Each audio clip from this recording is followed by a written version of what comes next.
You don't belong here. Charles kicks Haz and Meg out of royal forever as attacked royals again. If there's one thing more certain in modern life than death and taxes, it's Meghan Markle and Prince Harry trying to steal the royal family's thunder. I'd have bet gargantuan amounts of dollars that within 48 hours of Buckingham Palace releasing a new official photograph of King Charles III, Queen Consort Camilla and the new Prince and Princess of Wales, up would pop the renegade royal grifters with an official photo of their own. Sure enough, yesterday the Sussexes released 2 pictures from the One Young World Summit in Manchester, England, last month. The one that made me laugh louder, I find the absurd antics of these 2 deluded clowns increasingly hilarious, was a black and white image of them taken from the side, in which Harry looks as miserable and zombified as usual since he sought freedom and happiness by ditching his country and family. Meghan looks like the cat that's got the cream as she gazes beatifically at her people, who'd paid thousands to hear the whiny multimillionaire actress preach about equality and positivity. It was taken by celebrity photographer Miss Harriman, and the message was clear: anything the stuffy old royals do, we do the same, only better. There's just one problem: they don't. The photo of Charles, William and their wives is a symbol of understated royal power. This is the current and the future monarch of the United Kingdom and Commonwealth. As such, they are the biggest stars in the world, dwarfing the celebrity wattage of any mere entertainment or sporting rivals. Meghan and Harry, by contrast, are now just a pair of B-list wannabes pretending to have royal power so they can make money from it. To date, they've fueled their royal status by constantly trashing the royal family and monarchy to anyone who will hand them a big check. But that shtick's getting very old.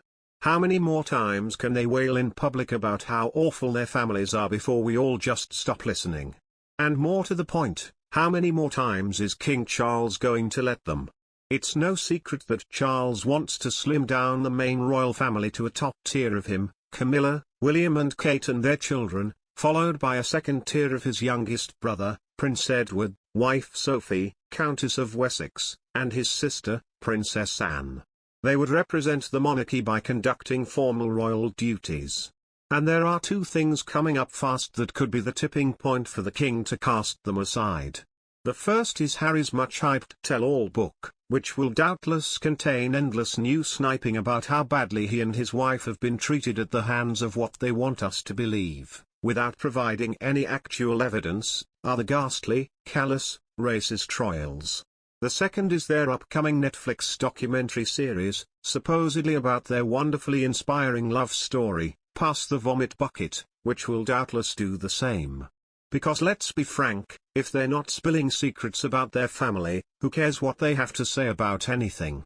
Publishers and streaming firms aren't throwing cash at them to deliver their dreary, hypocritical woke homilies. They're doing it to dish the royal dirt, as Meghan and Harry have gleefully done ever since they decamped to California. But the new king won't tolerate it. Can there ever be a return of brotherly love in the English monarchy? Prince William's falling out with his brother, Prince Harry, has left a hole in the royal family, and many are wondering if there will ever be a reconciliation. Royal expert Katie Nicholl recently sat down with ET's Rachel Smith and opened up about William's feelings toward Harry and how the newly crowned King Charles III might try to mend their fences, which she wrote about in her new book, The New Royals, Queen Elizabeth's Legacy and the Future of the Crown.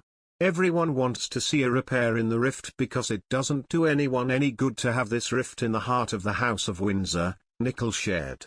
I spoke to aides, past and present, including one senior aide who worked with the brothers for a good 10 years, who knows them both and still speaks to them both. And he was surprisingly confident that there could be a rapprochement.